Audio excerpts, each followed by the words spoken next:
Let's go to Canberra now, where today both leaders were pepping up their troops in party room meetings. The opposition leader Tony Abbott told his team that a tectonic shift in politics is underway, claiming Labor's working class base is yearning to embrace the coalition. For her part, Julia Gillard urged Labor MPs to play the long game, promising them that eventually voters will tire of the coalition's daily diet of border protection and carbon tax.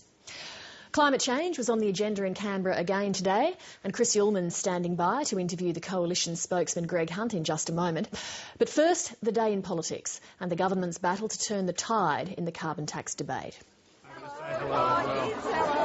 A happy encounter. This is all they wanted. And for Julia Gillard, the message couldn't have been better crafted.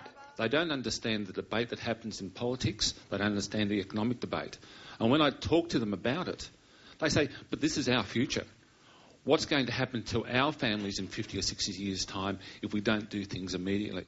The government's hand-picked Climate Change Commission was conducting today's lesson on its report. Attendance wasn't compulsory, but if you were in Labor, it was advisable to be at the front of the class. When we engage young people, they get the science. They get it really well. Many in the opposition see the Commission as a political tool aimed at refashioning the government's battered climate change sales pitch. Well, certainly the world is warming, and at some other point I imagine it'll be cooling, and then the one thing I can assure you, Fran, is it's not staying the same, and it never has and never will. There were 3 coalition MPs with the climate change in crowd. We welcome the report, we support the science, we share the targets, we disagree on the tax as opposed to the incentive. But one was being more circumspect than last week. Well, I agree with Greg Hunt. Greg's welcomed it, and I think, I welcome it too.